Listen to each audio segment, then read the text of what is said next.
사랑하는 하여무 가족 여러분, 안녕하세요. 김소명 목사입니다. 오늘도 주시는 생명의 말씀 의지하여 소망이 넘치는 행복한 하루 열어가실 수 있기를 축복합니다.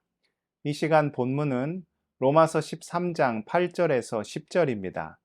피차 사랑의 빛 외에는 아무에게든지 아무 빛도 지지 말라. 남을 사랑하는 자는 율법을 다 이루었느니라.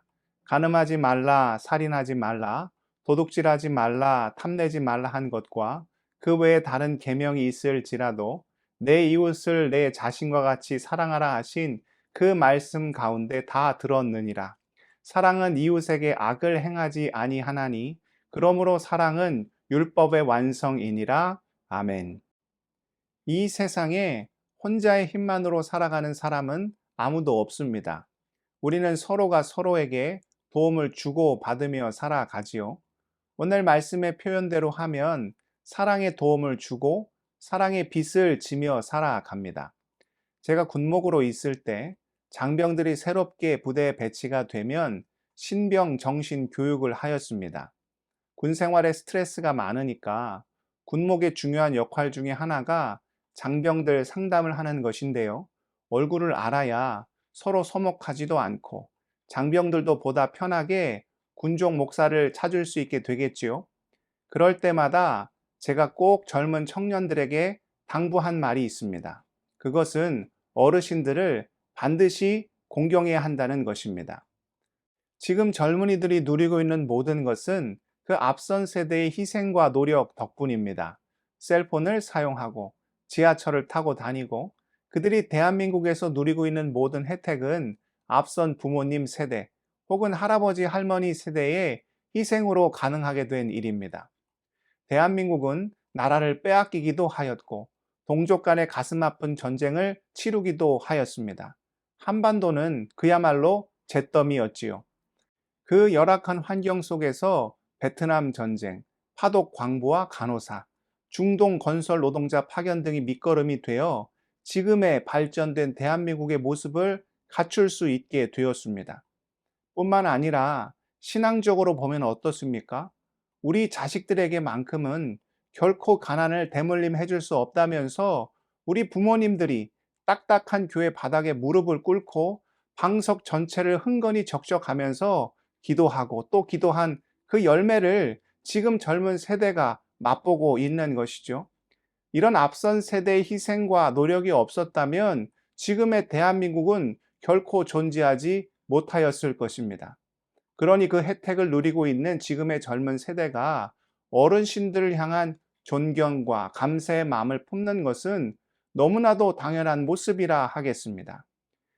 제가 미국에 이민을 와보니 이곳에서도 이민 1세대의 노력과 헌신이 얼마나 귀하고 소중한 것인지를 깨달을 수 있었습니다.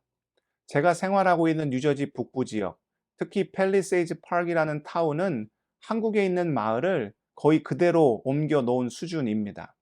우스갯소리로 이곳에서는 전화를 잘못 걸어도 한국 사람이 받는다고 할 정도입니다.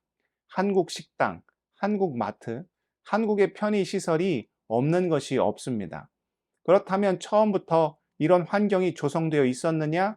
결코 그렇지 않습니다.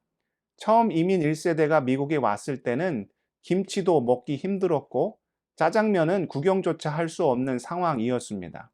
언어도 안 통하고 문화도 다르고 말도 안 되는 여러 차별을 겪어가면서 버티고 버티면서 지금의 한인 사회를 형성한 것입니다.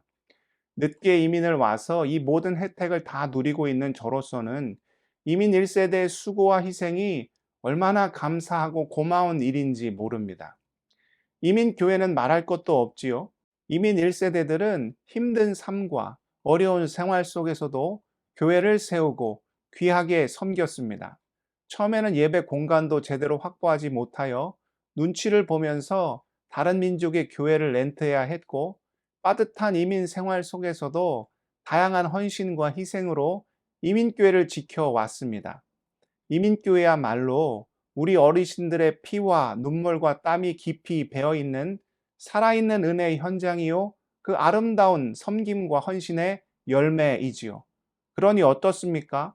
우리 모두는 누군가의 희생과 헌신을 통해 살아가는 사랑의 빚진 자입니다. 더욱이 구원받은 우리 그리스도인들은 어떤 빚을 지고 있습니까? 우리가 구원받아 하나님의 자녀, 천국의 백성이 된 것이 우리 스스로의 힘으로 이루어진 일입니까? 결코 아닙니다. 성경이 어떤 가르침을 우리에게 줍니까? 로마서 5장 8절입니다.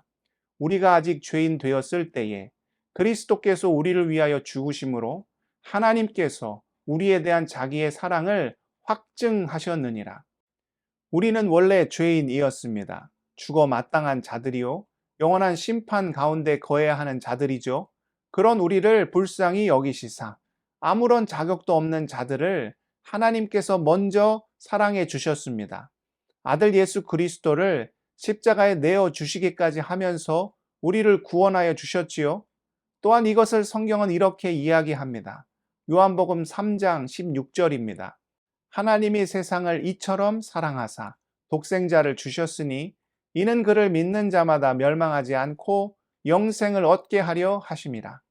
하나님께서 이 세상을 너무나도 사랑하셔서 아들 독생자를 우리에게 허락해 주셨고 이를 믿는 자마다 영원한 생명을 얻을 수 있도록 허락해 주셨지요. 그러니 예수 안에서 구원을 받은 우리는 너나 할 것 없이 하나님 사랑에 빚을 진 자들입니다. 또한 그 하나님의 사랑을 우리에게 전해준 분들이 계시지요. 대한민국 땅에 복음을 전해준 선교사님들이 계시고 또 교회를 세우고 믿음을 지키면서 우리에게 십자가를 전해준 분들이 계십니다. 아무리 모태신앙이라 해도 내가 태어나면서 스스로 믿은 것이 아니요 부모님께 복음을 들었고 또 부모님께 예수를 가르쳐준 귀한 분들이 계시는 것이죠.